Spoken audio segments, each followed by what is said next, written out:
আমার প্রিয় ছাত্রছাত্রীরা, আশা করি তোমরা সবাই সুস্থ আছো। আমি তোমাদের মণিদীপা সিস্টার আজ এসে গেছি মে মাসের সিলেবাসে অল্প একটুখানি পড়াশুনো নিয়ে।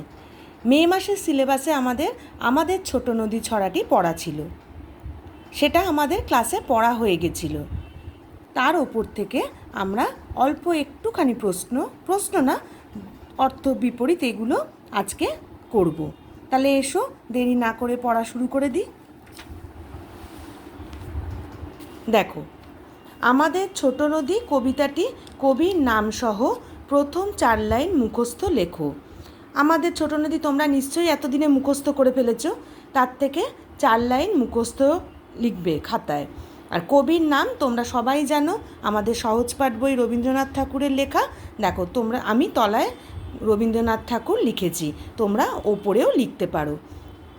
কবিতা শুরু করার আগে ওপরেও কবির নাম লিখতে পারো, কবিতা লিখে নিয়ে নিচেও লিখতে পারো, ঠিক আছে? এরপরে চলে আসবো আমরা অর্থে। দেখো, হাঁটু জল কম জল, ঢালু নিচু, সেথা সেখানে, ঝাঁক দল, হাঁক আওয়াজ, নাহিবার কালে স্নান করার সময়, কভু কখনো, বধূ বউ, গৃহকাজ ঘরের কাজ, ধারা প্রবাহ, মহাবেগে ভীষণ জোরে, ঘোলা অপরিষ্কার, সারা শব্দ, উৎসব আনন্দ অনুষ্ঠান। আর বিপরীত, উঁচু নিচু, ঘোলা পরিষ্কার, জেগে ঘুমিয়ে।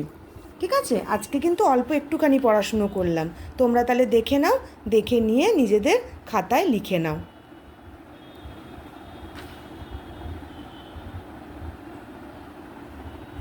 ঠিক আছে, আজ তাহলে এইটুকুই।